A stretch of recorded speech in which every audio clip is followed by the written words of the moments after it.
Welcome back to the show, Mel, Thank you. Thank you for having me. or Recovery Queen, as you so-called want to be called, TikTok, yeah. or should I say, Madam Mel? Oh Lord, have mercy, please. We'll keep that from my baby dads. We'll let them call me that. Do they still call you that? I'm sure they do. Yeah. Yeah. I probably will never live that down. So that will be my legacy, I'm assuming. How long ago was that? Um, Because said I I was got rewatching some of the episode to like jog my memory, and that popped up as Madam Mel, and I realized I didn't ask how long ago that was. I got arrested in late 2020. So right before Christmas. COVID, the year of COVID. So almost 5 years now, 4 years. What was that like during? Because like I was clean during COVID, so I didn't have to worry about meeting the plug or running around. What was that like? And especially in Canada, they were like more strict when it came to lockdowns. So it's funny So, you asked that because I literally just made a TikTok about this last night. I was watching this like PBS special on COVID and Corona. And even though the beginning of COVID, when it all started in March of 2020, I was in active addiction, but I wasn't like on the streets in active addiction. And then our government, a few weeks after like the whole lockdown thing started, our government came out with this funding. It was called CERB, the COVID Emergency Relief Program. And they gave millions of dollars to people all over the country without checking any of their finances, anything like that. Like you logged into a website, you put in your zip code or whatever, your postal code. I'm in Canada, and you could get like $4,000 a month. So when that happened, I found out like everybody was getting it, and I tried to get it. I got it, and that kind of like kicked off my active addiction again. So throughout COVID, I was like in the trap house, and I was saying on TikTok, there was no social distancing in the trap. There was no masks in the trap. So yeah, I was right in it, and life just kept going. And I was watching this special, and I'm like, shit, y'all went through some shit. I didn't experience all that. Like, so yeah, it was like life just kept on going for active addiction, I guess. At least where I was, it wasn't no thing, really. so yeah, you guys didn't like worry about COVID restrictions, and you No, know, not really. Like, um, when I got arrested, it was still COVID. So I was on a COVID lockdown range where you would quarantine for 2 weeks. But that was pretty well all of COVID that I kind of experienced, like the no visitors and masks 24/7. But other than that, like I was out in active addiction on the streets, escorting, men were still, paying for services. There was no issues with that. So I don't think I experienced COVID the way everybody else did, because yeah, there. I didn't leave my apartment. The only time I left my apartment was to get cigarettes and to pick up weed. Those were the only two reasons I left and I didn't buy it off the streets. I went to the dispensary where they let three in at a time. And Right. you had And to stand outside in line and shit like that, but they would only let three people in at a time. yeah, And you're talking about a cold winter and a hot summer of standing out in that fucking line with the sun beaming down on you in the summer, or frigid cold temperatures and like bundled up in a couple hoodies. But yeah, the only time my wife didn't leave the house at all, really, because she didn't go to the dispensary. I would go to the dispensary for us. And if she needed her vapes when I bought cigarettes, I would pick up her vape. So we really didn't leave. We DoorDash food. We did Walmart delivery, and Walmart would deliver food right to our doorstep. So we really didn't leave the apartment at all during COVID. do you find that like really hard on your mental health? Like being like, I know you're in recovery also. So were you still attending meetings like virtually? What were you doing for your program while you were in lockdown? We were doing it together. We quit drinking February 29th of 2020. Okay. So we haven't had a drink in over 4.5 years now. Um, and we just decided, we had each other to vent to about shit. We were really open with each other what we were feeling. Right. Um, we kind of took it as, okay, well, now we're kind of stuck in here. So let's make the best of it. And we had a great time. I mean, you Good. know, and we got married during COVID. Oh Um, wow. Oh, that's and we got married in our living room. Our best friend did the ceremony, and there was only us three. that And it was fucking awesome. I wore a black shirt and some meshies. nice. Because I have like 8 different black shirts that I wear every single day, just plain black shirts for the longest time. Yeah. Probably I haven't worn a different kind of shirt in probably like 5 years. Um, I I just like the solid black. I like black too. Black's my color for sure. Yeah. And Have- I'm a bigger guy, so it hides me That being bigger. that's what I mean. Especially when I was heavier. Yeah, black was my thing. I think I Yeah. had it. So Yeah. So yeah, we got married during COVID. We smoked a bunch of weed. yeah, Um, you you would know, that would be harder. Like I couldn't imagine, being on lockdown, having alcoholism, and like I just couldn't. You would think that that'd be. I'm glad you guys had each other because it could have been bad. You know what I mean? I think it was bad for a lot of people, mental health wise. So I could just imagine how tough that could be. yeah, I didn't mind. I'm an extrovert, so like I can meet people and have good conversations and not be shy. Yeah. But we're both homebodies, Right. so we didn't mind that we couldn't leave. We didn't mind, oh, Yeah. sorry, I can't do this because of COVID, or I can't do that because of COVID. And it got us out of a lot of things too, you know?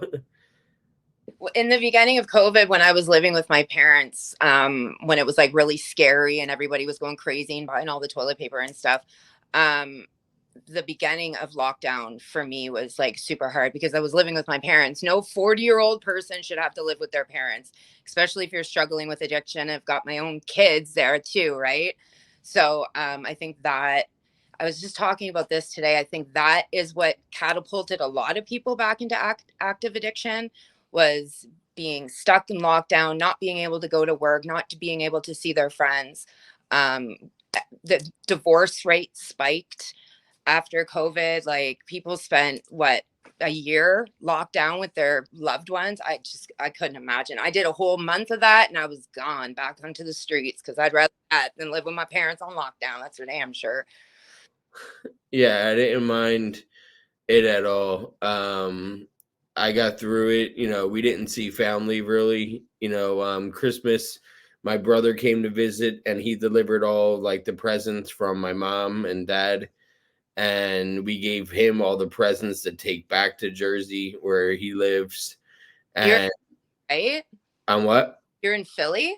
No, I'm about 2.5 hours from Philly. I'm originally from South Jersey and I lived 10 minutes from South Philly.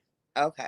So I lived right over the bridge. My street ends at the Walt Whitman Bridge that takes you over to Philly. Okay. I don't So, in geography at all. So is Jersey close to Philly? Like it's oh yeah, 10 minutes. okay. Okay. Yeah, Okay. you just got to drive over the bridge because there's the Delaware River divides us. Okay. So it would take me 10 minutes from my house to drive over to Philly for a nice cheesesteak. Oh, nice, dude. That's dope. You just got to pay a $5 toll. That's all. Oh, that's fuck all though. Yeah, it's that's the part that sucks is you got to pay a toll to leave Jersey. No, Really. no matter where you are in Jersey, if you're trying to leave, we're like a little island. We're surrounded by rivers and shit. And And why do you have to pay a toll? Like just because it's a racket or yeah, is it it's a racket. a racket? Yeah. Yeah, coming into Jersey, you don't have to pay any tolls, but leaving Jersey, you do. Okay. So if you're going to New York City, then you got to pay the George Washington Bridge toll. or going to Connecticut, you got to pay the Tappan Zee Bridge toll. If you're going over to Philly, there's the Walt Whitman, there's the Ben Franklin, there's the fucking Commodore Barry. There's, if you want to go to Delaware, there's a Delaware Memorial Bridge. No Gee, matter how you want to leave Jersey, there's a bridge and a toll. wow. So that is for sure. That's Yeah. damn. Yep. So it's not like Canada where everything is, together.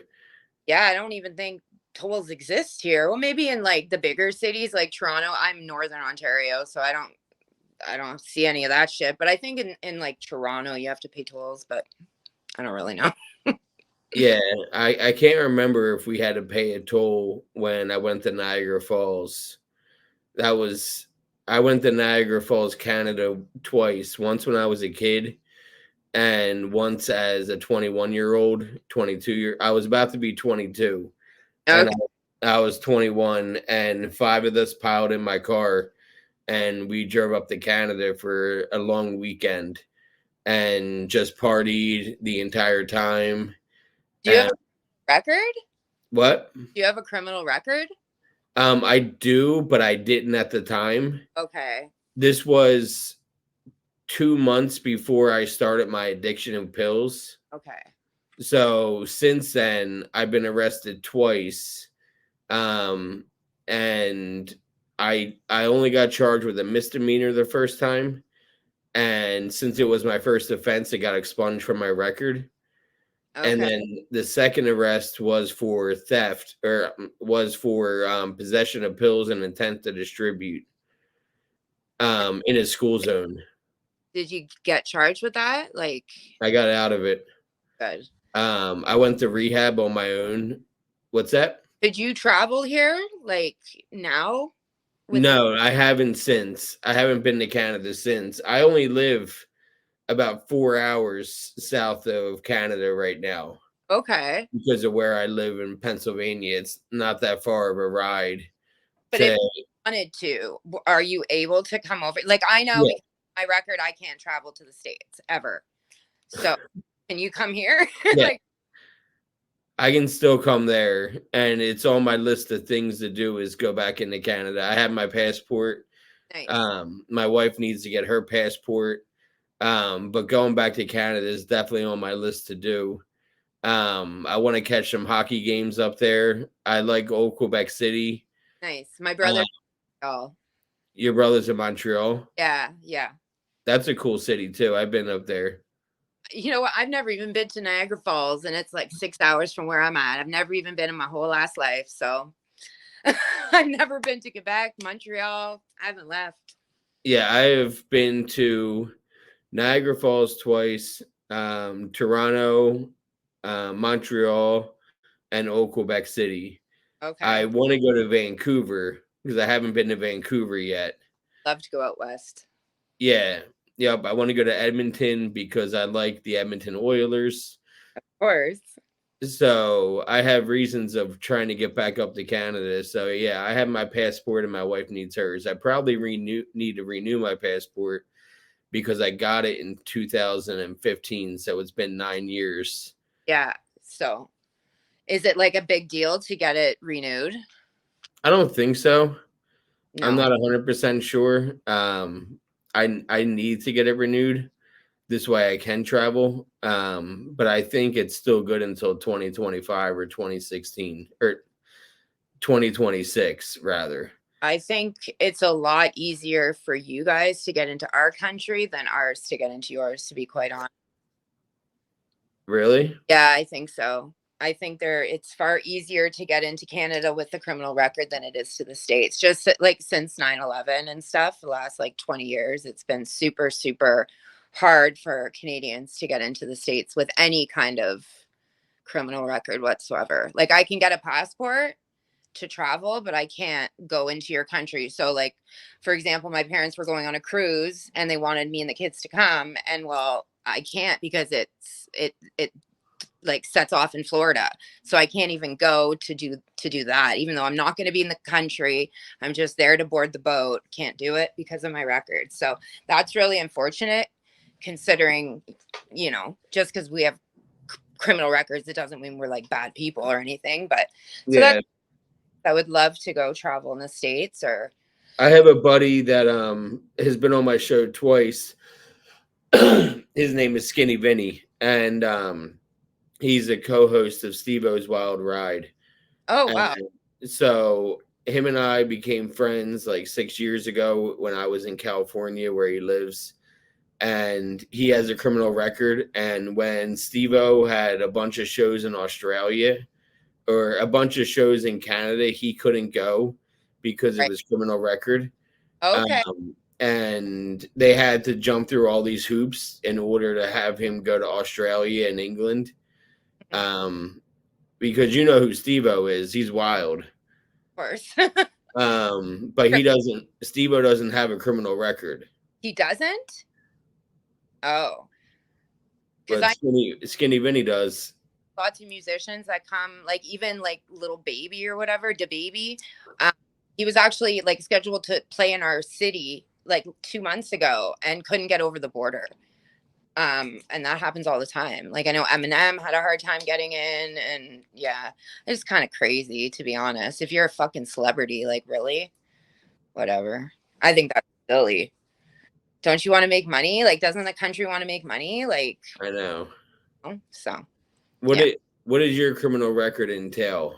Well, like my old criminal record is all like just domestics, like just domestics, and then my like my late charges was the human trafficking.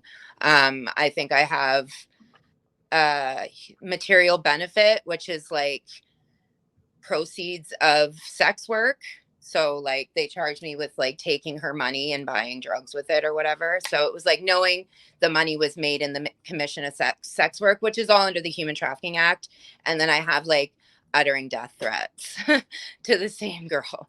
But it was like 9 charges and I was able to get it down to just the 1. So, but it's still bad. It doesn't look good, especially if I'm trying to get like anything having to do with human trafficking. I ain't going nowhere. I'm stuck. So, but whatever. It's almost over. It's almost over. And then hopefully I can apply for a pardon. That'd be nice. What's almost? Are you on probation or parole? Probation. So I was out on bail a full year, and then I did a year's house arrest, and then almost 2 years now of probation, and it'll be done in January, the first week of January. So right now I'm still reporting once a month, and like it's really lax. Like I've missed 2 appointments. I just call and say I don't feel well or whatever, and she's cool. They're cool. I'm almost at the end. I've had no issues since going on probation, and I work in the community with like addicts and stuff, so they know I'm not up to no good, so they're pretty good with me. What do you do in the community? I'm just sponsoring and recovery coaching and doing outreach and stuff. Did you have to go to school for that? No, there's enough. Yeah, there's enough addicts, and we've got a really bad fentanyl epidemic going on. So I'm just doing like over social media, over the phone, face to face, sponsoring recovery coaching, needle exchange, teaching people how to use Narcan, telling people where to get Narcan, getting people on methadone, getting people on Subox and Sublocade, just trying to my best to give back to the community in that sense. Yeah, that's good. And Yeah. I'm sure that helps keep you clean too. Yeah, it absolutely does. Just to have a glimpse every once in a while of what I was like, and what if I want one wrong choice, man, one day without playing the tape to the end, and I could be right back there, right? So it is nice to kind of to see it and remind myself every once in a while where What is your clean date again? April 7th, 2021. So Okay. years. It'll be 4 years in April. So you got 3.5 years on the 7th of this month.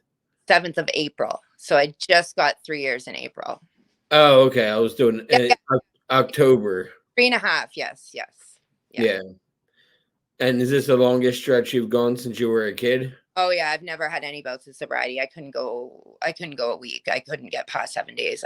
I've never had any bouts of actual sobriety. Like sobriety for me, like after I would have my kids, would be like using every once in a while. It was never sobriety where it's no substances, no nothing like that. I've never had that before until now. So it's kind of crazy. It's still kind of surreal that I don't know what happened or why I got sober when I did or what it was. It just seemed to click and it worked, and I haven't looked back since. What about you? What is my clean date? I have 3 different dates that I celebrate. Right. I got April 25th, 2018, clean from opiates. Nice. Um, and that's also my recovery date. That's, I consider that as the date that I learned what recovery can be. I learned about AA, I learned about NA. I bought into the program. And then I got leap day in 2020, February 29th was the last time I drank. Wow. And then I got April 1st of this year clean from benzos and weed. Shut up. You quit smoking weed? No. Yep. Sorry to lose you, my friend. I'm just kidding. No, that's awesome. That's awesome. I would love that maybe one day. Yeah, no, I quit. I was using it all day, every day. Is it legal? It's not legal in your um In my state. yeah, No, it's not, but I had a medical card. right. So is it like, can you get medicinally across the country now in your country, or it's state to state still? State to state, so So um south and like it's not like, can you get it medicinally in the south or anything? Like they're really, Florida, yeah. um I think I don't know about the other states. I think it's something like 20 to 25, maybe 30 states there's medical marijuana available. And how many states are there? 50. Oh, so you're past half. Yeah, it's right around there. So do you think Amer- go like how it is in our country where it's completely legal, anybody can walk into the store and buy it? Do you think you would still smoke weed? no, That's cool. That no. was that definitive answer. No. Yeah, no. Because I would find myself smoking all day, every day, Right. and I always had an excuse to smoke, Yeah. and I felt like I was escaping when I was smoking. Yeah. And when I had my relapse with benzos, I decided to also quit weed. Um, you So you know, those. When was that? April 1st. Of last. Did I relapse? Yeah. Um, November is I so my dad passed last June, Right. and then I convinced my psychiatrist to give me Ativan, and I was taking it as prescribed for like 3 months. And then November of last year, I started abusing it and taking more than I was prescribed. And then I convinced my psychiatrist to up me to Valium. And then I was abusing that. Then I found myself snorting it. And finally, my wife called me out on it, like, "Hey, you're missing a bunch of pills that you should have. What's going on?" And I came clean about what's been happening. And I took a month off of work just to kind of reset and go back into the daily meetings. And I did AA for a couple months. But the problem was that they don't like hearing about drugs Right. in AA. So I switched to NA, Right. and I do that every day at noon on Zoom. I Okay. found a meeting based out of Providence, Rhode Island, and I do that meeting like today, 12 to 1. Right. You were saying. Um, and it's a good way to reset my day. My manager allows me to have an hour and a half long lunch break so that I can spend an hour of my lunch break on Zoom. Dope. Yeah. Amazing. Your employer's that cool. So are you doing both AA? Because I know you're an alcoholic as well. So you're not doing AA anymore. I haven't been to AA in a couple months. Is Um, there for that? Or you just like, well, I've been doing NA during the week, Monday to Friday is when they have the meeting. And then on the weekends, I've been doing Gamblers Anonymous oh, because I found myself gambling a lot. really? Shit. So I have been clean from gambling since July 13th, so about almost 2 months. Good for you, bro. That's dope. My mom's, Quitting a lot of things.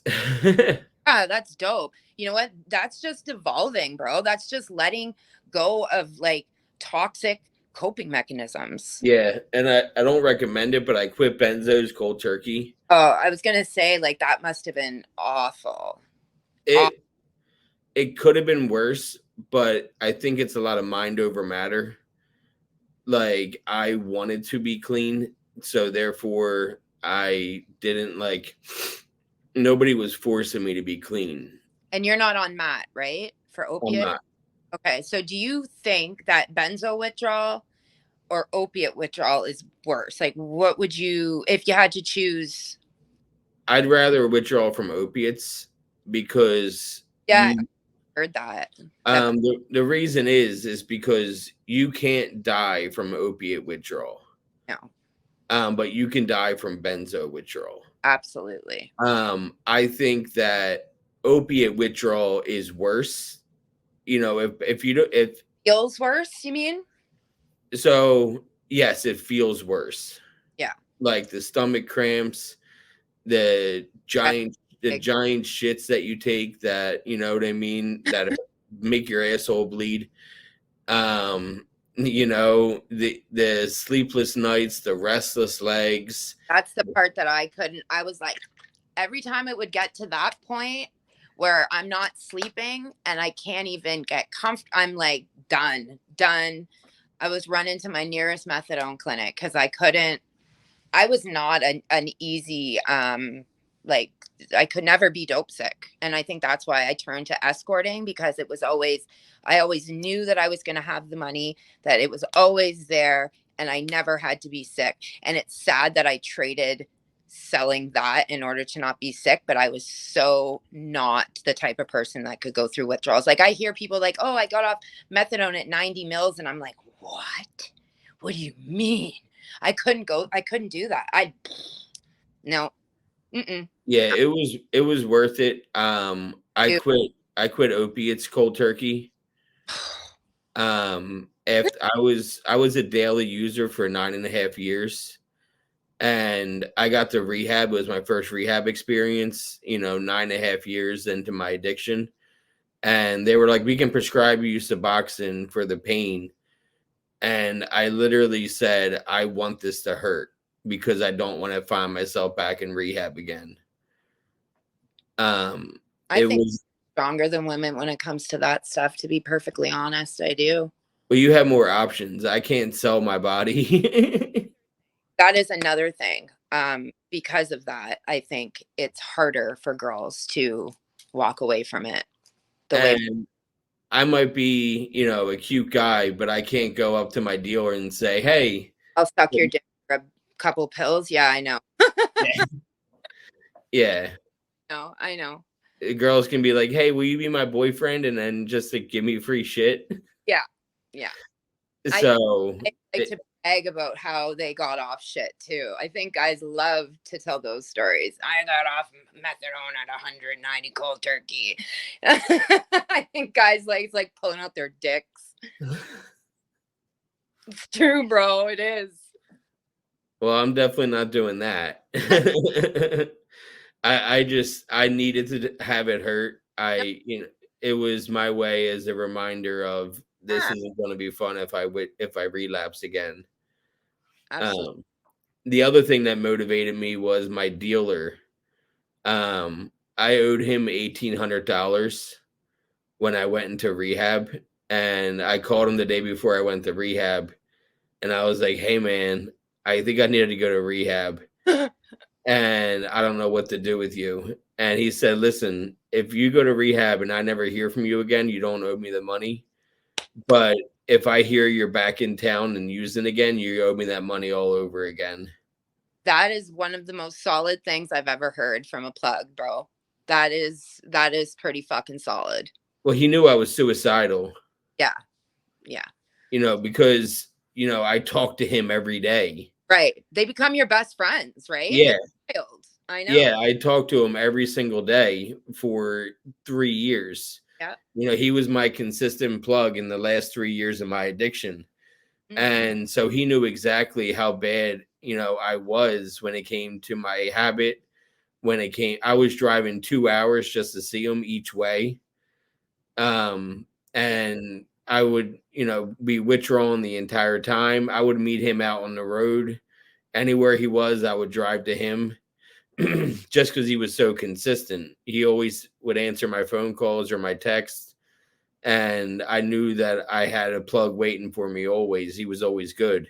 I love those. I used to love those relationships with good plugs that were like you can't say they're bad people. They are selling you death and all that shit. But like I had plugs that were like, Mel, you are not, you need to go get yourself help. And until you do, like I can't fuck with you anymore because I'm not gonna have your death on my conscience. I have people that were plugs that got sober themselves and we're still really good friends to this day. And we laugh about all the fucking stupid ass shit and all the excuses I made to get free dope. And it's funny how you build rapport with your fucking plugs like that. Yeah, and he's not the first one that I built a rapport with. I had another guy for 5 years that I went to consistently, and I would sell for them. Yeah. They would give them to me for cheaper, and I would sell for them so that they didn't have to do small, you know what I mean? Like people would hit me up like, "Hey, I need 1 or 2 pills." And my plug is not going to meet somebody for 1 or 2 pills. He wants to sell bulk and be done Yeah. with it. So I would go to him and grab the bulk and go around and collect the money. And then I had his bank account number. I would go to his bank and deposit the cash into his account. Wow.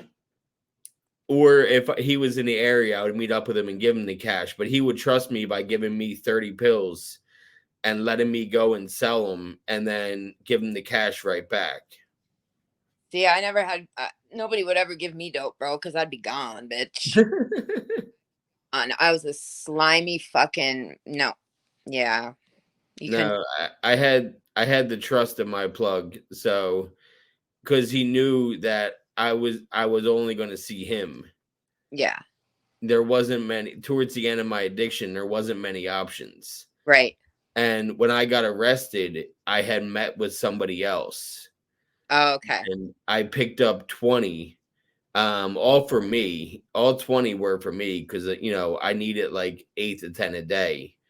So I picked up 20 after I drove 2 hours. I picked up 20, and then I was driving to my buddy's house, and I thought something was shady because usually when I would meet this guy at his house, he would let me do a line off the kitchen counter.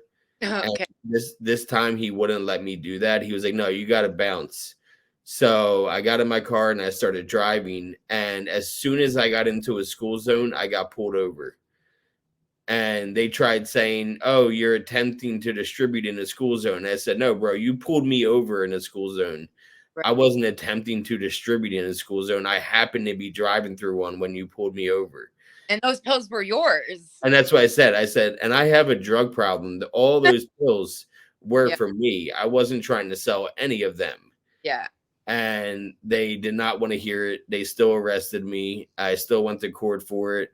They charged me with intent to distribute in a school zone, possession of narcotics, possession of marijuana. Um, and I went to court 9 months later. I had just hit, or I went to court 10 months later. I had just hit 9 months clean and sober. And I went to court, represented myself. I did not get a lawyer. And the prosecutor was like, they might give you drug court. You sure you don't want a lawyer? Yeah. And I was like, I was guilty.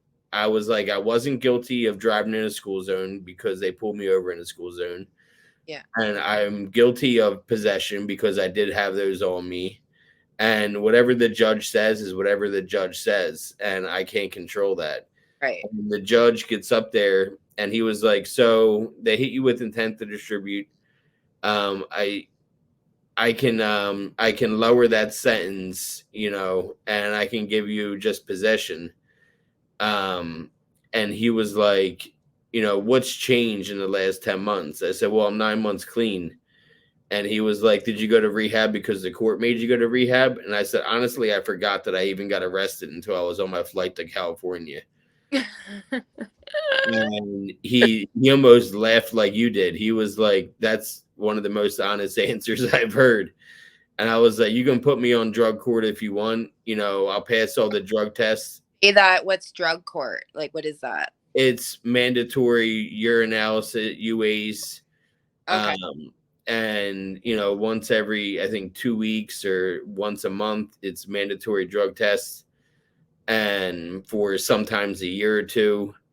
And I was like, "You can put me on drug court. I'm going to pass all the drug tests because I'm clean and sober and I don't even drink anymore. I don't smoke weed anymore." I lied about that because I still used weed. I was like, "So whatever you want to give me, I'm okay with, and I'm guilty of possessing that." And he was like, "Okay, I am going to give you a break because you already went to usually I would send you to rehab, Yeah. but since you've already been to rehab on your own, I'm going to drop this down to a $750 fine and possession of unidentifiable pills and possession of a green leafy substance." And they let me go. Wow. And, you know, I on my record, I don't have a felony because of that. Wow. That judge really saved my ass because they could have hit me with shit. You know Yep. what I mean? Yeah. So I got not that I got lucky that the judge was more lenient. You got lucky that you got sober. You're lucky that you did the work and got clean before you went to court, because I think that's what kind of saved me. Like when I got arrested for the trafficking charges, human trafficking, and I got trafficking at fentanyl, trafficking at crack. Um, yeah, I got out of jail and I had relapsed for a full month, and I got bear maced during that time. I had robbed some plug and I got bear maced and like kicked down a flight of stairs, and I was like running down this busy friggin' street in our city, like in the main drag of like the busiest area of town, screaming because I got no shoes on. It's like February, snow up to here, and the cops showed up at my door. I don't know how I even got home. I don't know how they found out, but I opened the door and I'm on bail at the time from human trafficking, and I wouldn't let them in. And they're like, "We just want to help you. We just want to help you." So I finally let them in. They called EMS. I remember I was in and out of consciousness, like in the bathtub, in the shower, and they had called my mom and said, "She's on bail. We're not going to arrest her. Let her come home. If you let her come home, we'll let her go." So that's what I did. And April 7th was the last time I had used. So by the time I showed up to court again in January, I was, a few months shy of a year sober. So when I walked into court with my joint submission with the Crown, with the prosecutor, they agreed to drop the vast majority of the charges. And I think the only reason I walked on jail time, like pen time, is because I did the work to get sober, and I was almost clean a full year before when I got in front of that judge. And because of my history of, domestic violence, I'm a human trafficking survivor myself. I think I was just really, really lucky, like you were, that you did the work. So, Yeah. but And the you. what's that? It wasn't the judge, it was you. Yeah. Well, yeah, I still give the judge credit just for He could have been a total dick and yeah. like put you on whatever. They could have even made me go to rehab again. Right, right. Yeah, yeah. No, you're right. Yeah. Um, so, and I'm not going to sit here and pretend like white privilege doesn't exist because it definitely does. Oh, absolutely. And the Unfortunately, I feel bad for all like people that get the book thrown at them just because they're black. Like, oh, I know. you know what I mean? You Yeah, got bear maced yeah. I got air maced. Yeah, by your plug. yeah. He had called me, and it was a guy I'd already owed money to from like 10 years prior, and we grew up together, so it wasn't really like a thing.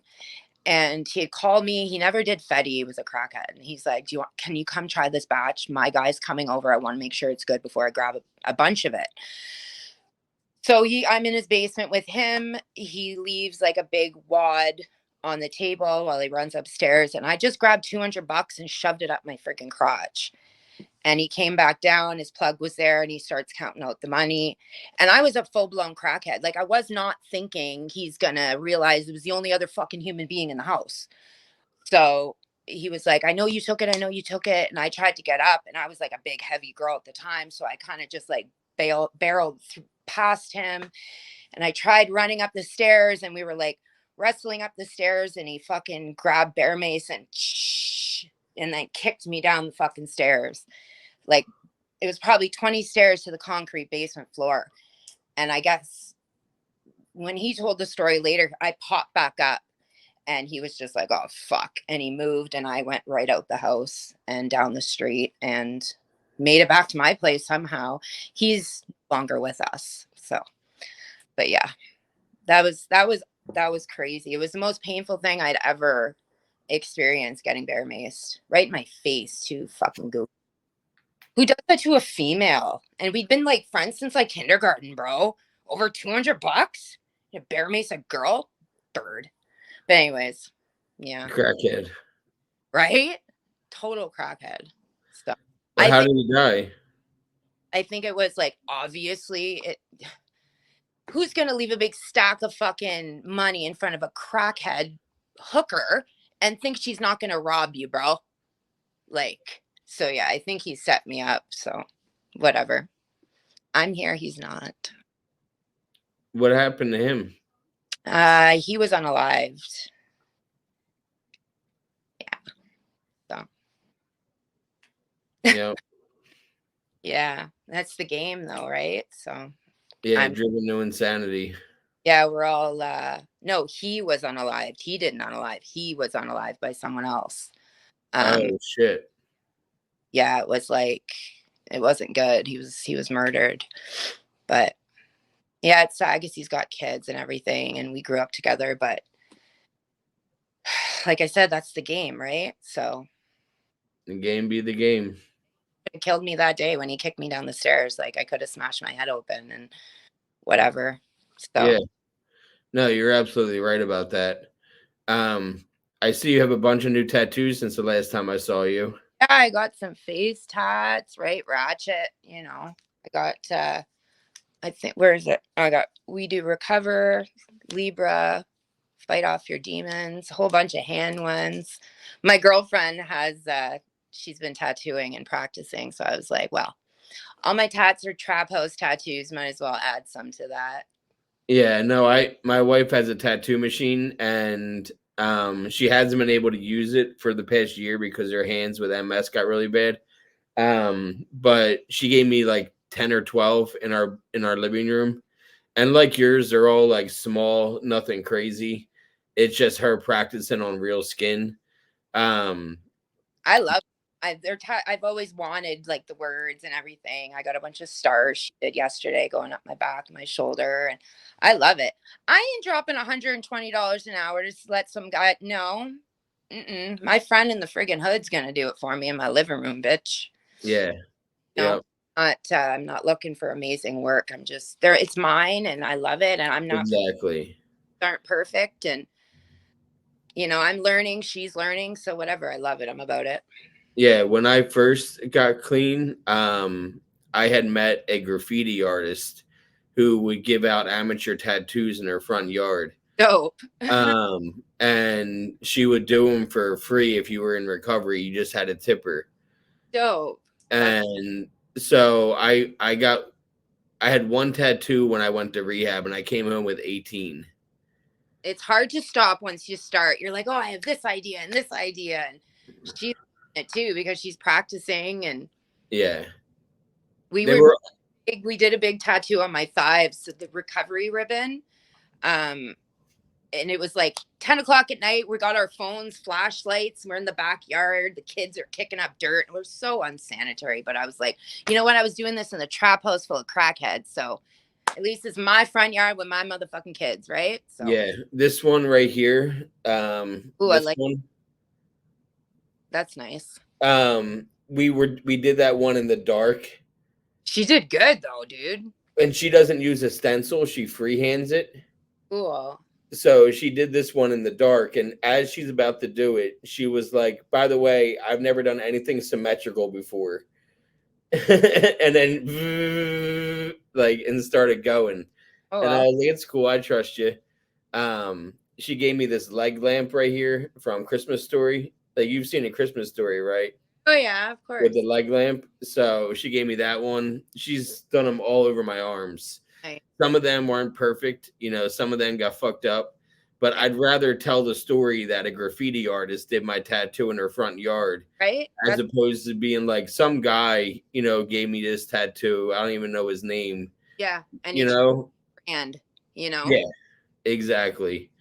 And Ab- there are professional ones that I want to get done that like I have a professional like I'm gonna get forget me not flowers, those blue flowers tattooed on my hand. Nice. That one I'm gonna have professionally done because of all the coloring that needs to happen with that, with the blue and the yellow and shit. So I still have ones planned out that I'm gonna have a tattoo artist do. Um, I I did. just I just thought like it won't match. Like I'm gonna have this what big nice piece, professional piece, and then this big nasty friggin' monstrosity over here that I did in the guy's friggin' basement. Like, so I just it would look silly. I think so. That's the why I did it. I don't really care. yeah, and I have a bunch of ones. I have a one day at a time. I have an anchor to hold me down. I have Got an anchor. Where is it? Right here. that's hope right there, and Like that. I have the anchor right here. You can kind of see it. Okay, yeah. Um, and then I have an anchor on a little guy. I have these boxers on Oh, each bicep, that's and the boxer has an anchor tattoo on his arm in the bicep. cool. So I have a couple different anchors, and I have a bunch of ones that are recovery based. I have Carpe Diem seize the day tattooed on my arm, and she did that upside down. Oh, neat. Like not it's right upside for me so I can read it. But she was doing it upside down. He did it upside down in old English and she fucking nailed it. So she gave me my wedding ring tattoos. My wife and I, we got our wedding ring tattoo. Uh, And she did that in our living room when she was visiting. So we're still good friends to this day. She was my sponsor originally. So I think the hardest part about you had asked about lockdowns. Um, that winter, I fell and I hurt my tailbone, which is like excruciating pain. And my doctor gave me 6 5 milligram oxys. and you took them? I took 4 as needed, Okay. and then we disposed the other 2. So I didn't even take all 6, even though I could have. I stopped at 4. What happened was every time my wife would give me a pill, she would text my sponsor a little pill emoji. And that's what we did for those couple days that I would take it. And then texting my sponsor, hey, he's done with his script. We just dumped out the other 2. He only took 4. And I considered that a win. Absolutely. I feel that. I had a hysterectomy in January, and it was the most well, I'm on the Sublocade injection, right? So I my receptors are completely like blocked. So they were when I woke up from the surgery, I was in a lot of pain.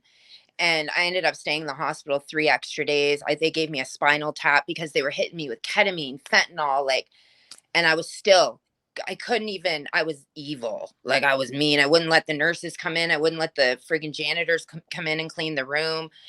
Anyways, when I left there, I left with a script of perks, like 2 weeks worth of perks, and I didn't even take one. And I had a full like hip to hip incision, and I had my kids. I'm a single mom, and I was supposed to stay at my parents when I got out of surgery, and I didn't. I came home. I was doing the mom thing shortly after, and no pain meds, and that was, like you said, a fucking win, bro. Because I was worried. I think everybody was worried for me because I am an opiate addict. When I called my mom after surgery, I said I regret this because I know if I was to take what, I don't want to get the taste of it, man. I would never have been able to do what you did. Take one as prescribed. I'd Yeah. be, in no time. If I got the taste of it again, I know I would. My So, wife had an oophorectomy. pardon? My wife had, I think it's called an oophorectomy. What's that? When whatever, maybe I got the name wrong. But whatever it is, it causes menopause at an early age. It's probably a hysterectomy. It causes menopause. Like it triggers menopause. So if you get a hysterectomy and they take your ovaries, that's a full hysterectomy, and that will cause menopause. Okay, then it's the same thing. So she got a full hysterectomy and Yeah. she got her ovaries taken as well. Yeah.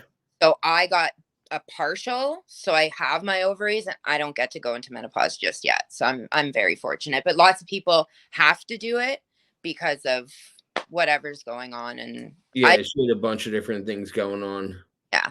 It was kind of like an elective surgery for me. I'm 40. I had my tubes tied, painful periods, and I just was like, take that shit and go, bitch. Done. Yeah. So yeah. Yeah, she had what's that, PPDM or PPMD, or where you a horrible menstrual cycle. Oh, PCOS? PCOS. Yeah. Maybe it's called different in different, maybe Canada calls it different. PCOS is like super painful periods, irregular periods, Yeah. unable to lose weight, lots of things. Yeah. Being a woman sucks. Big time. I'd love to dick for a day, bro. Love it. Earlier you were saying how being a woman is easier in addiction. It So is. it trades off. We're trading off, Mel. Yeah. There we go. It's a balancing act of things that I don't have to worry about that you do, but also in addiction, you didn't have to worry about, as opposed to what I did, Right. because I couldn't go and be a fucking, I don't have it in me to be a pimp.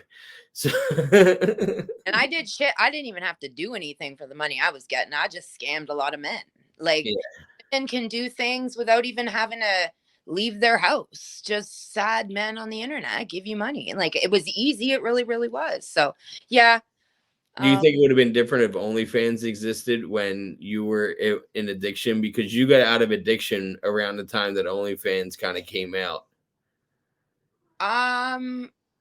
In active addiction, I don't think I would have been mentally capable of even figuring out how to use OnlyFans because I'm sober and I still can't figure out how to use the goddamn site, bro. Like, I have an OnlyFans and bitch, I don't know how to use it. No, no, I couldn't even, like, when Leo List was around. I don't know if you know what Leo List is, but it's like a back page kind of thing, and you needed Bitcoin, and I was inactive. I had no motherfucking brain. I didn't know what a Bitcoin was or how to use a Bitcoin or where you get, like, I couldn't use the site because, yeah. So I don't know if I would have been able to. Yeah, I don't know. That's funny. Yeah, that would have been a lot easier though. Damn. Well, I'm glad that you're clean now. I'm glad that you got 3.5 years. You. And it's always nice catching up with you, Mel. You too, bro. We talked about a lot of things. That's awesome. All right, we'll keep in touch. Okay, I'll All right. talk to you soon. All right, bye.